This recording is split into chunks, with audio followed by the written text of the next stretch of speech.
चलिए देखते हैं बायोलॉजी का बहुत बड़ा चैप्टर है कोशिका। तो कोशिका के बारे में हम लोग अध्ययन करते हैं। कोशिका को इंग्लिश में बोला जाता है सेल, हालांकि कोशिका का टेक्निकल नाम होता है साइटो। अब इस साइटो का अध्ययन करिएगा तो हो जाएगा साइटोलॉजी। तो कोशिका को जब भी बायोलॉजी में पढ़ा जाएगा तो सेल नहीं कहा जाएगा, सेल इसका इंग्लिश नाम है, बायोलॉजिकल नाम होता है साइटो। साइको नहीं, साइको माने पागल होता है। साइटोलॉजी क्या हो जाएगा, इसका अध्ययन।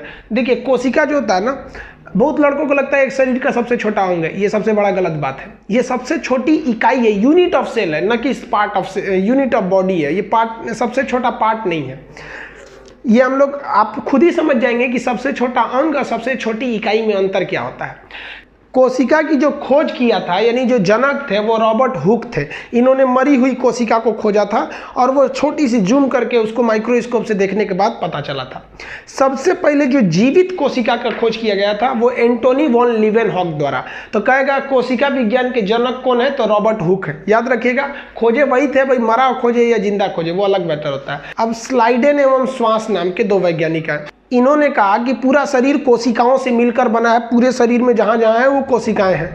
तो कोशिका का सिद्धांत यानी शरीर कोशिका से मिलकर बना है, किसने बोला था, स्लाइडेन एवं स्वान ने बोला था। अब एक होती है सबसे छोटी कोशिका और सबसे बड़ी कोशिका। इसमें दो तरह का क्वेश्चन, मानव में सबसे बड़ी और सबसे छोटी, और ओवरऑल पूरी दुनिया में सबसे बड़ी सबसे छोटी। तो पूरी दुनिया में सबसे छोटी कोशिका माइकोप्लाज्मा की होती है, ये यूनिसेल्युलर होता है। तो ये दुनिया में सबसे छोटी कोशिका माइकोप्लाज्मा की होती है। सबसे बड़ी जो कोशिका होती है वो शुतुरमुर्ग के अंडे की होती है। अब मानव में देखेंगे तो मानव में जो सबसे छोटी कोशिका होती है वो मेल के स्पर्म यानी शुक्राणु की होती है। मेल का जो स्पर्म होता है उसके शुक्राणु की कोशिका मानव में सबसे छोटी होती है। और यही मानव में अगर सबसे बड़ी कोशिका की बात करेंगे तो मानव में सबसे बड़ी कोशिका फीमेल के ओवम यानी अंडाणु की होती है। तो फीमेल का ओवम सबसे बड़ी कोशिका और मानव में मेल का सबसे छोटी कोशिका कह देगा तो वो स्पर्म हो जाएगा। मेल का स्पर्म वो सबसे छोटा और फीमेल का ओवम वो सबसे बड़ा हो जाएगा। अब एक होता है कि सबसे लंबी कोशिका, लेंथ में लंबाई किस चीज का होता है। अब बड़ा और लंबा में कई लोग अंतर नहीं समझते हैं। देखिए लाल किला बहुत बड़ा है और कुतुब मीनार बहुत लंबा है, तो बड़ा और लंबा में अंतर होता है। तो सबसे लंबी कोशिका जो होती है वो न्यूरॉन यानी ब्रेन की कोशिका होती है। न्यूरॉन यानी ब्रेन की कोशिका। अब एक ऐसी कोशिका होती है, ब्रेन की जो कोशिका होती है इसमें कोशिका विभाजन नहीं होता है। कोशिका विभाजन मतलब क्या होता है कि एक कोशिका टूटकर दो नई कोशिकाओं का निर्माण कर लेती है। जैसे मान लीजिए यहाँ कहीं एक कोशिका मर गई तो वहाँ खाली जगह हो जाएगा, तो बगल की कोशिका विभाजन कर जाएगी और 1 से 2 में बनेगी। तो देखिए 1 से 2 बन गई तो एक जो विभाजन हुआ है वो अपना जगह एक रख लेगा और जो मर गया एक उसका जगह पे चला जाएगा। तो क्षतिपूर्ति हो सकती है। जो ब्रेन की कोशिकाएं होती है ना, न्यूरॉन सेल, इसमें कोशिका विभाजन होता ही नहीं है। इसलिए अगर आपके ब्रेन के अंदर चोट लग गया ना तो वो ठीक नहीं होने वाला है। यहाँ मारिए तो ऊपर ठीक है चलेगा, और तेज मार दीजिए फूट जाएगा, चमड़ा खून निकलेगा सही है, और हड़ाहे मार दीजिए हड्डी फूट जाएगा ठीक है, और अगर हुमच दिए ना तो चला गया वो ब्रेन के अंदर, अब वो ठीक नहीं होने वाला है। इसलिए पुलिस ना आपको कहती है कि बबुआ तू हेलमेट पहन, क्योंकि इसमें कोशिका विभाजन सेल डिवीजन नहीं होता है। एक बार लगा ना तो हमेशा के लिए डिलीट हो जाओगे, रिसाइकिल बिन में भी नहीं मिलोगे। समझ में गया। अब बात करते हैं सबसे तेज विभाजन कहाँ होता है। जहां विभाजन नहीं वह जगह टूटने फूटने के बाद ठीक नहीं होगा, और जहां विभाजन सबसे तेजी से होगा वहां पर बहुत जल्दी टूट फूट को रिकवर किया जा सकता है। तो सबसे तेज कोशिका विभाजन लीवर होता है। हम ये लीवर में भी बता दिए थे बहिर्स्रावी ग्रंथि नाम के चैप्टर में। लीवर जो होता है, अगर लीवर को काट दीजिएगा ना तो अपने से ठीक हो सकता है। तो क्वेश्चन भी पूछता है वह कौन सी कोशिका है जो अपने क्षतिपूर्ति को स्वतः ठीक कर सकती है, यानी क्षतिग्रस्त कोशिकाओं को ठीक कर सकती है, तो वो लीवर कर सकता है। और ब्रेन में कोशिका विभाजन नहीं होता है। समझ में आ गया। यहाँ बड़ा छोटा ओवरऑल में है और यहाँ बड़ा छोटा मानव में है। अब बात करते हैं कोशिका का मेन अध्ययन चालू करते हैं। जैसे देखिए अगर आप किसी ईंट को जोड़ते जाइएगा तो वो दीवार बन जाएगा। अब दीवार में तो ऐसा नहीं है केवल ईंट ही लगता है, सीमेंट भी लगता है, मसाला भी लगता है, बालू भी लगता है, लेकिन केवल ईंट का भी खड़ा कर सकते हैं, थोड़ा सा दीवार कमजोर हो जाएगा। तो मेन यहाँ देखिए ईंट को जोड़ेंगे तो क्या बन गया, दीवार। कई सारे दीवार को जोड़ेंगे तो क्या बन जाएगा, एक रूम बन जाएगा, कमरा। और रूम को सिस्टमेटिक सजा देंगे तो बन जाएगा घर। इसी तरह हमारा ह्यूमन बॉडी भी है। आप कोशिका को जोड़िएगा तो बन जाता है टिश्यूज यानी उत्तक। कोशिका को जोड़ेंगे क्या बनेगा, टिश्यूज यानी उत्तक। और उत्तक को जोड़िएगा तो वो बन जाएगा अंग। जैसे हाथ पर एक अंग है, आंख भी अंग है, जीभ भी अंग है, तो ये सब उत्तक है। सब हड्डी भी एक अंग है, वो भी उत्तक है। अब इन अंगों को जोड़ देंगे तो पूरा का पूरा क्या बन जाएगा, शरीर बन जाएगा। समझ में आ गया आप लोग को कोशिका, ये इतना चीज, इसका आप एक स्क्रीनशॉट लीजिए आप। फिर हम अभी इसी पार्ट में हम आपको समझाते हैं अन्य कोशिकाओं के बारे में।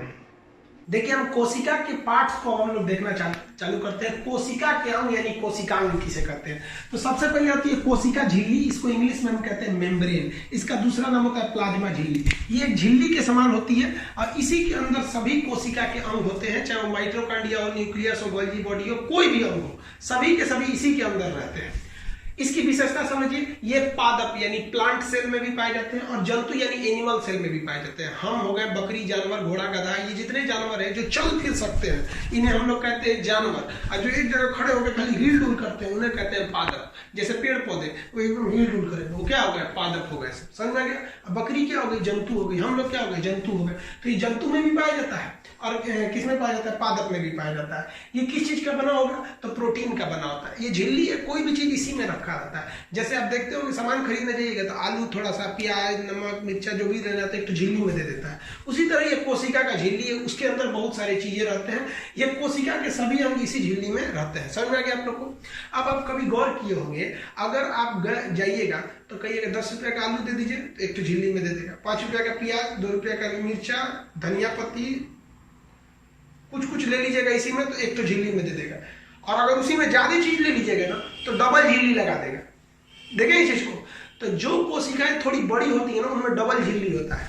तो डबल झिल्ली किसमें होता है, तो वो दोहरी झिल्ली को हम क्या कहते हैं, कोशिका भित्ति या सेल वॉल कहते हैं। आप ध्यान दीजिए, सेल वॉल जो होता है वो केवल पेड़ पौधों में पाया जाता है। जैसे आपसे कहेंगे कि दोहरी झिल्ली किस में लगाई जाती है, तो भारी सामान में, हल्के सामान में तो एक ही झिल्ली लगेगी। समझ आया ना। तो पहली झिल्ली को क्या कहते हैं, कोशिका झिल्ली या मेम्ब्रेन। ये तो सब में रहेगा, जंतु हो या पादप हो। लेकिन दोहरी झिल्ली जो होती है, कोशिका भित्ति, वो केवल किसमें पाई जाती है, पादप यानी प्लांट में। ये इसी झिल्ली के बाहर होती है। ये जो कोशिका भित्ति होती है यानी दीवार होती है, ये कोशिकाओं को सुरक्षा प्रदान करती है और आकार प्रदान करती है। जैसे हम लोग अपनी कोशिकाओं की सुरक्षा कपड़ा से कर लेते हैं, जानवर बाल से कर लेते हैं, पेड़ पौधे अपने किससे करते हैं, कोशिका भित्ति से करते हैं। उनके पीछे एक छाल जो झिल्ली होती है, कोशिका भित्ति से करते हैं। ये कोशिका भित्ति सेलुलोज की बनी होती है। इसलिए पेड़ पौधों से कुछ भी चीज बनाइएगा, पूछेगा कि इसमें क्या पाया जाता है, तो सीधा मारिए सेलुलोज। हमारा जो कपड़ा है ये कपास से बना है, रुई से, वो भी पेड़ है, तो इसमें भी सेलुलोज। जो कागज बनता है वो भी पेड़ से बनता है, तो उसमें भी सेलुलोज। जो नोट छापा जाता है वो भी कागज से बनता है, सेलुलोज। समझ में गया। हाँ, अगर कह देगा कि जीवाणु का किसका बना होता है, तो पेप्टिडोग्लाइकेन का बना होता है। कवक का किसका बना होता है, तो कवक का बना होता है काइटिन का। इसका हम पीडीएफ आपको डिस्क्रिप्शन में दे दिए हैं, आप वहां से ले लेंगे, इस सब का पीडीएफ मिल जाएगा। यहाँ हम धीरे धीरे लिखेंगे तो ज्यादा टाइम लॉस हो जाएगा, तो आप पीडीएफ में ले लीजिएगा। तो देखिए, अगर कहेगा कि जंतुओं में क्या पाया जाता है, तो भैया कोशिका झिल्ली, पादपों में भी कोशिका झिल्ली, तो कोशिका झिल्ली दोनों में, लेकिन कोशिका भित्ति केवल पेड़ पौधों में। समझ में आ गया आप लोग को। ये सुरक्षा तथा आकार प्रदान करता है। इतना तो समझ गए। इसका एक स्क्रीनशॉट लीजिए, फिर और इसके पार्ट्स को हम समझाते हैं। देखिए अब माइटोकॉन्ड्रिया के बारे में समझते हैं। इसको हिंदी में कहते हैं सूत्रकणिका। इसकी खोज अल्टमैन ने किया था। कभी कभी इसके खोजकर्ता पूछता है, खोज कहेगा तो अल्टमैन ने किया था। ये माइटोकॉन्ड्रिया में यहाँ एम से लिख दिए, इसका काम क्या होता है। देखिए, जब हम सांस लेते हैं तो आपको श्वसन तंत्र में बढ़ा दिए हैं कि हीमोग्लोबिन उस ऑक्सीजन को लेकर कोशिका में चला जाता है और माइटोकॉन्ड्रिया को दे देता है। ये माइटोकॉन्ड्रिया में जाके ऑक्सीजन क्या करता है, तो एक साइकिल चलाता है, एक चेन रिएक्शन करता है, जिसकी खोज क्रेब्स नामक विद्वान ने किया था। अतः उस चेन रिएक्शन को हम क्रेब्स साइकिल कहते हैं। तो कहेगा कि कोशिका के अंदर क्रेब्स चक्र कहाँ चलता है, तो कहाँ चलेगा, माइटोकॉन्ड्रिया के अंदर चलता है। समझ में आ गया कि नहीं आ गया, माइटोकॉन्ड्रिया के अंदर चलेगा। ये जो क्रेब्स चक्र है, इसके फलस्वरूप क्या बनते हैं, एटीपी बनते हैं। इसके फलस्वरूप एटीपी का निर्माण होता है और 38 एटीपी मिलकर एक ग्लूकोज को बना देते हैं और यही ग्लूकोज हमको ऊर्जा यानी पावर देता है। तो कहेगा कि ऊर्जा गृह किसे कहते हैं, तो माइटोकॉन्ड्रिया को। पावर हाउस माइटोकॉन्ड्रिया, शक्ति गृह माइटोकॉन्ड्रिया, सब यही होता है। कहेगा कि माइटोकॉन्ड्रिया में कौन सा चक्र चलता है, तो क्रेब्स चक्र। कहेगा कोशिका के अंदर ऑक्सीजन को लेकर श्वसन का काम कौन करता है, तो ये कौन करेगा बाबू, माइटोकॉन्ड्रिया। एक और क्वेश्चन कहता है कि माइटोकॉन्ड्रिया की आंतरिक दीवारों को क्या कहते हैं, उसे हम लोग कहते हैं क्रिस्टी। क्या कहेंगे, क्रिस्टी। आंतरिक दीवार को हम क्रिस्टी कहेंगे। समझ में आ गया।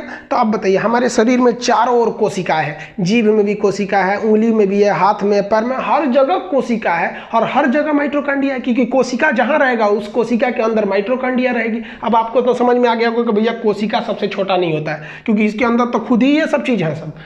तो देखिए, कोशिका के अंदर जो माइटोकॉन्ड्रिया है ऊर्जा बनाता है। अब एक बात बताइए, मेरे पैर में भी कोशिका है, जीभ में भी है, सब जगह है। एक बात बताइए, जो आदमी दौड़ रहा है, धावक है, उसको सबसे ज़्यादा पैर में ऊर्जा की जरूरत है। अब जैसे हम मान लीजिए आपको पढ़ा रहे हैं तो हमारी सबसे ज़्यादा ऊर्जा जीभ को जरूरत है, वो करेगा। कोई मान लीजिए सिलाई कर रहा है या बैडमिंटन खेल रहा है तो हाथ में ज़रूरत है, जबकि बन रहा है हर जगह, किसी को ज़रूरत है किसी को नहीं है। तो ये बहुत डिसबैलेंस हो गया। जैसे हम यहाँ खड़े होकर पढ़ा रहे हैं, हमारा जीभ है इतना बड़ा, अब इस जीभ की कोशिका बना रही है क्या चीज़, माइटोकॉन्ड्रिया की मदद से ऊर्जा बना रही है, और हम 1 घंटा पढ़ा दिए तो ये जीभ ऐसे चलते चलते चलते चलते इसका खत्म हो जाएगा। अब ये चलने छोड़ देगा, करेगा, इसे चलना ही छोड़ देगा। और जबकि हम चुपचाप खड़े हैं, ज़्यादा चल नहीं रहे हैं, तो पैर इतना बड़ा है, उसमें कोशिकाएं ज़्यादा होंगी, ऊर्जा ज़्यादा बनेगा। तो एक आदमी चाहिए ना जो पूरा ऊर्जा को खखोर के लेके आए, कहाँ तक, जीभ तक, कि भैया इसको ज़्यादा काम है, इसको दे दो। तो एक आदमी ऊर्जा के परिवहन के लिए चाहिए कि जहां ऊर्जा कम है वहां से लेके जहां ज्यादा जरूरत है वहां पहुंचा दे। इस परिवहन करने वाले का नाम क्या है, गोल्जी ऑपरेटस यानी गोल्जी बॉडी। इसकी खोज कैमिलो गोल्जी ने किया था, इसलिए इसी के नाम पर हो गया। इंग्लिश हिंदी दोनों इसका गोल्जी ऑपरेटस यानी गोल्जी काय होता है। इसकी खोज किसने किया था, कैमिलो गोल्जी। ये परिवहन करता है, समझेगा। जहां प्रोटीन की कम जरूरत वहां से प्रोटीन उठा के जिसको ज्यादा जरूरत उसको दे देता है, जहां ऊर्जा की कम जरूरत वहां से लेके ज्यादा वाले को दे देता है। तो ये बहुत जरूरी है। अगर गोल्जी बॉडी नहीं होता ना तो जीभ थक गया आया करके तो गए काम से, समझ में गया। ये पूरी शरीर में ऊर्जा को एक बैलेंस बना के रखता होगा, इसलिए आपका शरीर थकता है तो चारों ओर से थक जाता है। ऐसा थोड़ी कि आप थक गए तो कहते नहीं यार कमर थक गया है बाकी सब ठीक ठाक है, ऐसा थोड़ी होता है। पूरी बॉडी को बैलेंस रखता है गोल्जी बॉडी, समझ में आ गया। अब अगला देखते हैं, तो ये तो गोल्जी बॉडी समझ में आ गया आप लोग को। अगला देखते हैं वैक्यूल्स यानी रसधानी। हमारे शरीर में 65% जो है ना वो 65% पानी है। अब आप कहिएगा 65% पानी है, यानी अगर कोई 100 kg का आदमी है 1 कुंटल का, तो उसमें 65 किलो पानी है। सोच रहा उसके पेट में इतना पानी कैसे गया, 65 लीटर। ये पेट में नहीं है पनिया, पेट में तो 1 के 2 लीटर जो पीते हैं। सारा का सारा पानी कोशिका के अंदर भरा हुआ है, कोशिका के अंदर पूरा का पूरा पानी भरा हुआ है। और यह पानी कहाँ रहता है, वैक्यूल्स में रहता है, यानी रसधानी में रहता है। हम लोग जो जंतु में आते हैं, एनिमल सेल में, हम लोग का वैक्यूल्स छोटा होता है, और पेड़ पौधों का कोशिका के अंदर का वैक्यूल्स बहुत बड़ा होता है, ताकि पानी को वो स्टोर करके रख सके। समझ में आ रहा है कि नहीं आ रहा। शरीर में 65% जल होता है, जो कहाँ स्टोर करके रखा रहता है, वैक्यूल्स में। इतना समझ गए। आप इसका स्क्रीनशॉट लीजिए, फिर आगे समझाते हैं। देखिए, अब तारक काय यानी सेंट्रोसोम क्या होता है इसके बारे में याद रखिएगा। सेंट्रोसोम यानी तारक काय की खोज किसने किया, बोबरी नामक विद्वान ने किया था। इसका काम क्या होता है, कोशिका विभाजन। एक्चुअली आप लोग को क्या लगता है, कोशिका विभाजन मतलब कोशिका का टूट जाना, गलत बात है। कोशिका विभाजन का मतलब होता है एक कोशिका टूट कर 2 कोशिकाओं का निर्माण कर देना। तो इसका मतलब एक था टूट के 2 बन गया, तो वो तो पुनर्निर्माण हो गया और बढ़ गया। तो कोशिका विभाजन यानी पुनर्निर्माण का काम कौन करता है, सेंट्रोसोम। ये सेंट्रोसोम सबसे ज्यादा पाया जाता है लीवर में, इसीलिए लीवर की कोशिकाएं धड़ाधड़ अपना पुनर्निर्माण कर लेती हैं। और ये सेंट्रोसोम नहीं पाया जाता है ब्रेन यानी न्यूरॉन में, ब्रेन में नहीं पाया जाता है, इसलिए ब्रेन टूट फूट होता है तो जल्दी ठीक नहीं होता है। अब याद रखिए, अगर ये कोशिका विभाजन बहुत तेजी से हो गया ना तो उसी को कहते हैं कैंसर। कैंसर कोई बीमारी नहीं है, uncontrollable cell division in any part of body is known as cancer. तो किसी भी जगह पे अनकंट्रोल कोशिका विभाजन हो जाएगा तो उसे क्या कहते हैं, कैंसर कहते हैं। समझ में आ गया। अब एक बात बताइए, कहां पर कोशिका विभाजन नहीं होता है, न्यूरॉन में। न्यूरॉन कहां पाया जाता है, ब्रेन में। न्यूरॉन कहां पाए जाएंगे, अगर कहेगा न्यूरॉन कहां पाया जाएगा तो न्यूरॉन पाया जाता है ब्रेन में। यहां कोशिका विभाजन नहीं होता है, तो इसका मतलब ब्रेन में तो कैंसर ही नहीं होना चाहिए, फिर भी ससुरा कैंसर का हो जाता है। ब्रेन ट्यूमर बोलते हैं ना ब्रेन के कैंसर को। क्यों, तो देखिए, जो ब्रेन होता है इस ब्रेन में 90% न्यूरॉन पाए जाते हैं जिसमें कोशिका विभाजन नहीं होता है, लेकिन इसी ब्रेन में 10% गिलियल सेल पाया जाता है, और उस गिलियल सेल में यह सेंट्रोसोम उपस्थित रहता है। तो यही सेंट्रोसोम ब्रेन के 10% वाला भाग यानी गिलियल सेल को कंट्रोल के बाहर विभाजन कर देगा तो ब्रेन में भी क्या हो सकता है, कोशिका विभाजन तेजी से हो जाएगा, ब्रेन कैंसर हो जाता है। तो ब्रेन कहेगा किस चीज से बना है, तो 90% न्यूरॉन सेल और 10% गिलियल सेल। न्यूरॉन सेल में कैंसर नहीं होता है, लेकिन गिलियल सेल में कैंसर हो जाता है और पूरे ब्रेन को लेके चला जाता है। तो अब आई होप आप सेंट्रोसोम समझ में आ गया होगा। अब समझते हैं हम लोग अंतः प्रदत्त जालिका यानी एंडोप्लाज्मिक रेटिकुलम, शॉर्टकट में इसे ER कहते हैं। शॉर्टकट में क्या कहते हैं, ER।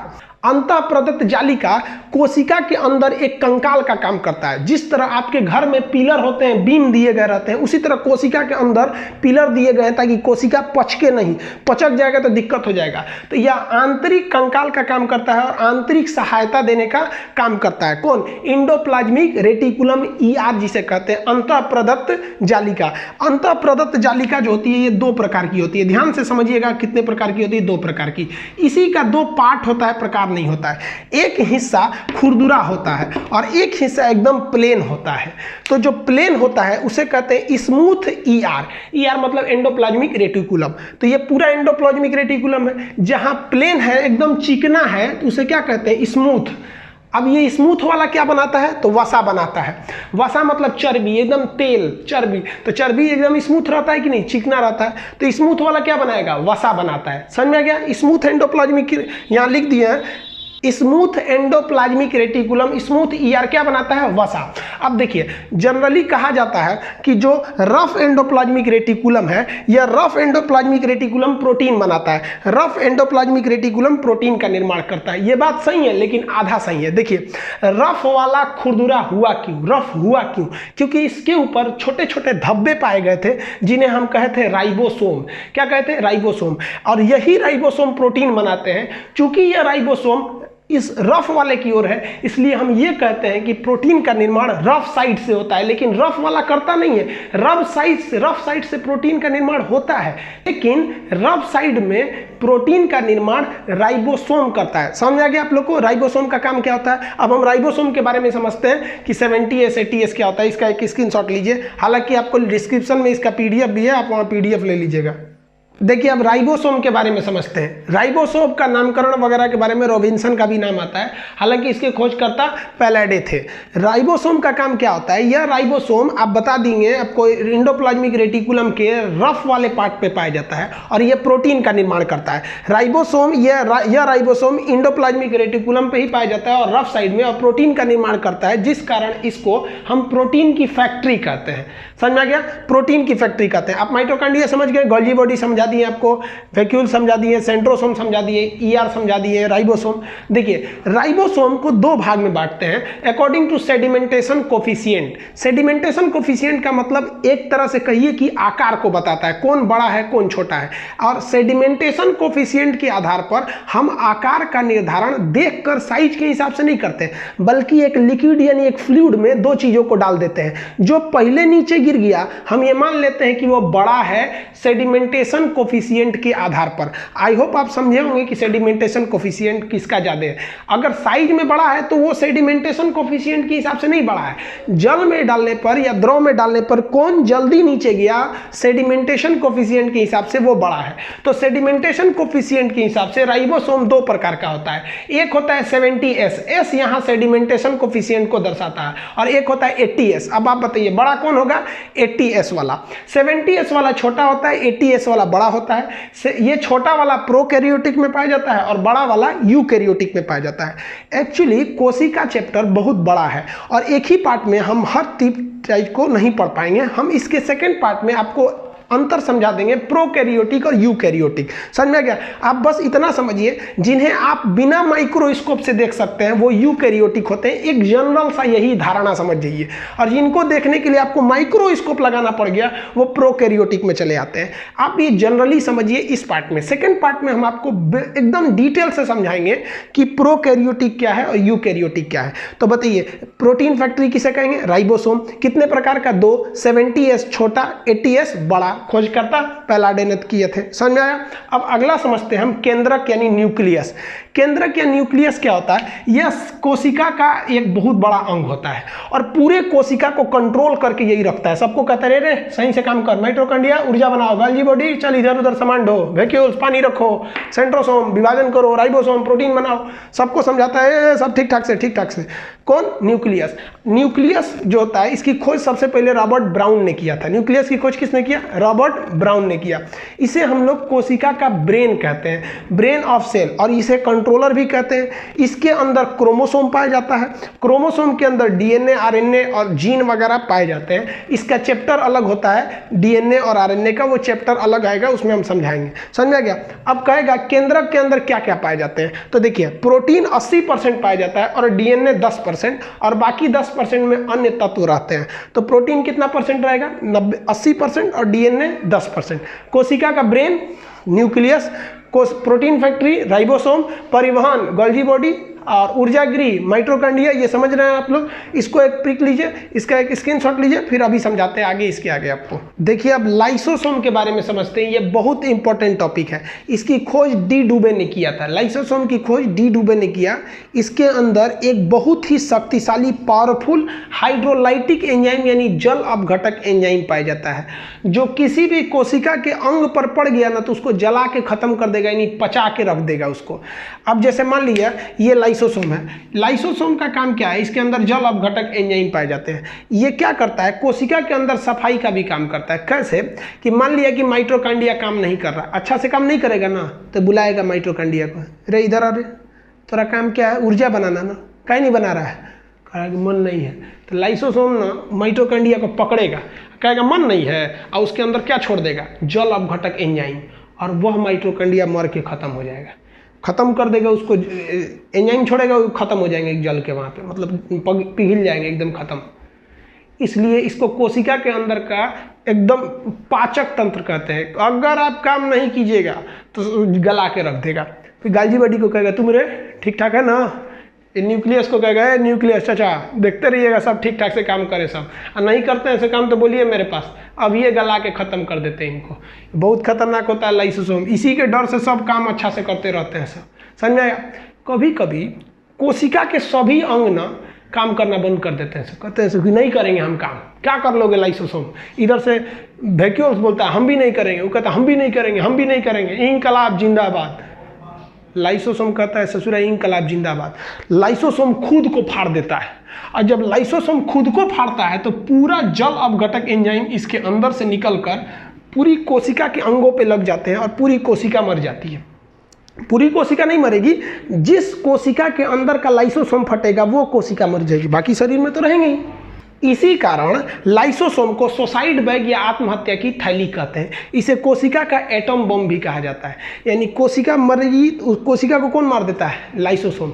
यह लाइसोसोम जरूरी भी है, वरना कोशिका सड़ने लगेगी। मान लिया माइटोकॉन्ड्रिया मर गया और उसी में अंदर सड़ रहा है, उसको कोई गलाने वाला चाहिए कि नहीं चाहिए? तो ये लाइसोसोम गला देता है। अगर लाइसोसोम नहीं रहेगा ना तो वहाँ वही चीज़ पड़ के सड़ा हुआ रहेगा। ये जो हमारा ब्लड होता है, ब्लड का आरबीसी में लाइसोसोम नहीं पाया जाता है। और आपको पता है कि आरबीसी का जीवन काल 120 दिन होता है। 120 दिन बाद वो रक्त मर जाता है। अब ये ब्लड मर गया है तो शरीर में घूमेगा, सड़ेगा, और लाइसोसोम तो है नहीं जो उसको ख़त्म करे, इसलिए वो एस्पिलीन में जाता है। प्लीहा या तिल्ली कहते हैं, इस साइड में होता है, इसे ब्लड बैंक भी कहते हैं एस्पिलीन को, और एस्पिलीन में जाके मर जाता है। इसीलिए एस्पिलीन यानी प्लीहा यानी तिल्ली को, एस्पिलीन प्लीहा यानी तिल्ली को हम आरबीसी का कब्र कहते हैं। समझ में आया? वो वहाँ जाके क्यों मरता है? क्योंकि उसके पास लाइसोसोम नहीं है। बाकी जो मरते हैं अपने पास वहीं सड़ के मरे रह जाते हैं कोशिका। यहाँ का कोई कोशिका मरा, जैसे मान लीजिए हम यहाँ पे ऐसे मारे तो यहाँ 4-5 कोशिकाएं मर गई, अब लाइसोसोम उसको गला देगा। समझ में आया? किसी को कोई दिक्कत नहीं। कभी कभी क्या होता है ना, अचानक हचाक से चोट लग जाता है। कभी आप दरवाज़ा खोलिएगा उंगलियाँ चिपा जाएगा। चाहे पुलिस क्या करेगी ना, लॉकडाउन में मार रही है, एकदम भयानक भड़ाक भड़ाक मार रही है लाठी से, तो क्या होता है ना कि जब लाठी से मारता है ना तो ससुरा लाइसोसोम में मर जाता है। कहता है दूर ससुरा हमरे मार दिया, लाइसोसोम में मर जाता है। तो इतना दूर का लाइसोसोम में मर गया, कोशिका भी मरी है सब, साथ साथ लाइसोसोम भी मर गया। अब आप बताइए, यहाँ पे तो सब मर गए, सफाई करने की जिम्मेदारी थी, लाश उठाने की जिम्मेदारी थी लाइसोसोम को, वही मर गया। तो तो तब क्या होगा, यहाँ पूरा का पूरा मरी हुई कोशिका पड़ी रहेंगी। तो उसी को आदमी कहता है देखिए ना, मारा है पुलिस, पूरा करिया हो गया है, ओ हो। तो आदमी गर्म पानी से उसको सेकता है। गर्म पानी से सेकिएगा ना तो अगल बगल की कोशिकाओं के लाइसोसोम निकल के झाँकेंगे, से कौन चीज हो गई लो रे, काहे सेक रहा है, कहेगा ये दादा इतना मर गए हैं सब। तो सब तनी तनी छिड़क देगा सब अपना बगल में का। तो देखिएगा ना, एक हफ्ता में छिड़क के धीरे धीरे अपनी कोशिका को देख लेंगे सर, हमारे यहाँ कोई दिक्कत नहीं ना है, और उधर छिड़क के धीरे धीरे खत्म कर देंगे सर। तो काला दाग हट जाएगा। समझ में आ गया कि नहीं आ गया? तो लाइसोसोम को हम क्या कहते हैं, आत्महत्या की थैली। किसी को कोई दिक्कत नहीं है? अब बताइए, आरबीसी में लाइसोसोम नहीं पाया जाता है, ये समझ गए? तो ये इसका स्क्रीनशॉट लीजिए, फिर हम आपको जीव द्रव, कोशिका द्रव और केंद्रिका द्रव समझाते हैं। देखिए, अब हम समझते हैं जीव द्रव के बारे में। जीव द्रव का नामकरण पुरकिंजे नामक विद्वान ने किया था। किसने किया था? पुरकिंजे। ये जीव द्रव में 80% जल होता है और यह कलरलेस होता है। अब ये जीव द्रव क्या होता है, एक बात बताइए। मान लिया इस बैग है, इस बैग में लोटा, थरिया, गिलास, चम्मच, एन तेन बहुत ज़्यादा चीज़ है, और इस बैग को हम लाद के दौड़ेंगे तो ठन ठन ठन ठन बोलेगा, डिस्टर्ब होगा, फूट फाट के पचक जाएगा यहाँ पर। तो क्या होगा, इसके लिए क्या करना चाहिए, बीच बीच में कुछ भर देना चाहिए ताकि फूटे नहीं। इसलिए आप देखिएगा, कोई कैमरा वगैरह खरीदिएगा, मोबाइल खरीदिएगा, तो उसमें डिब्बा, थर्माकोल ये सब लगा के रोक देता है ताकि लड़े नहीं एक दूसरे से। अब बताइए, हमारी कोशिका है और इसमें अगर हम लोग चलेंगे, लोग ठट सब आपस में लड़ जाएंगे। न्यूक्लियस कहेगा माइटोकॉन्ड्रिया, इधर क्या आ रहा है, उधर कहेगा, इधर उधर ढकेलेंगे सर। अब कहीं जो गलती से भड़क गया आपका लाइसोसोम, भड़का देगा सबको, कि नहीं? अब ये तो हुआ बवाल। तो इसी के लिए इसके अंदर एक लिक्विड भर दिया जाता है। वो लिक्विड भर दीजिएगा ना तो हिल डुल नहीं कर पाते हैं सब। इसी कलरलेस लिक्विड को हम जीव द्रव्य कहते हैं। जीव द्रव्य को हम इंग्लिश में प्रोटोप्लाज्म कहते हैं। क्या कहेंगे? प्रोटोप्लाज्म। अब इसे जीव द्रव्य क्यों कहते हैं? क्योंकि ये जीव द्रव्य पूरी कोशिका के बीच में भरा है, और अगर ये जीव द्रव्य को हटाएंगे तो उस जीव का मरना फिक्स है। इसीलिए जीवन की भौतिक इकाई है ये जीव द्रव्य, इसको रहना जरूरी है। ये जो जीव द्रव्य है इसमें 80% जल भरा है। इस जल में 1% की कमी आई तो प्यास लगेगा, और 10% जल की कमी हो गई तो आदमी मर जाता है। तो ये हो गया आपका जीव द्रव्य यानी प्रोटोप्लाज्म। ये जीव द्रव्य दो टाइप का होता है। देखिए, पूरी कोशिका में भरा रहता है ये जीव द्रव्य। अगर कोशिका में है तो उसे कहते हैं कोशिका द्रव। कोशिका का नाम क्या था? साइटो, तो इसे क्या कहेंगे? साइटोप्लाज्म। और अगर न्यूक्लियस में है तो इसे कहेंगे केंद्रिका द्रव। इंग्लिश में क्या कहेंगे? न्यूक्लियोप्लाज्म। यानी प्रोटोप्लाज्म यानी जीव द्रव्य दो भाग में। केंद्रक के अंदर है तो न्यूक्लियोप्लाज्म यानी केंद्रिका द्रव, और केंद्रक के बाहर पूरी कोशिका में है तो उसे कोशिका द्रव, इंग्लिश में क्या कहेंगे? साइटोप्लाज्म। और इन दोनों को मिला देंगे तो उसे क्या कहेंगे? प्रोटोप्लाज्म यानी जीव द्रव्य। आप समझ में आ गया आप लोग को कोशिका के अंग? कोशिका चैप्टर बाबू बहुत लंबा होता है, हम इस पार्ट में आपको इतना बता रहे हैं कोशिका के अंगों के बारे में।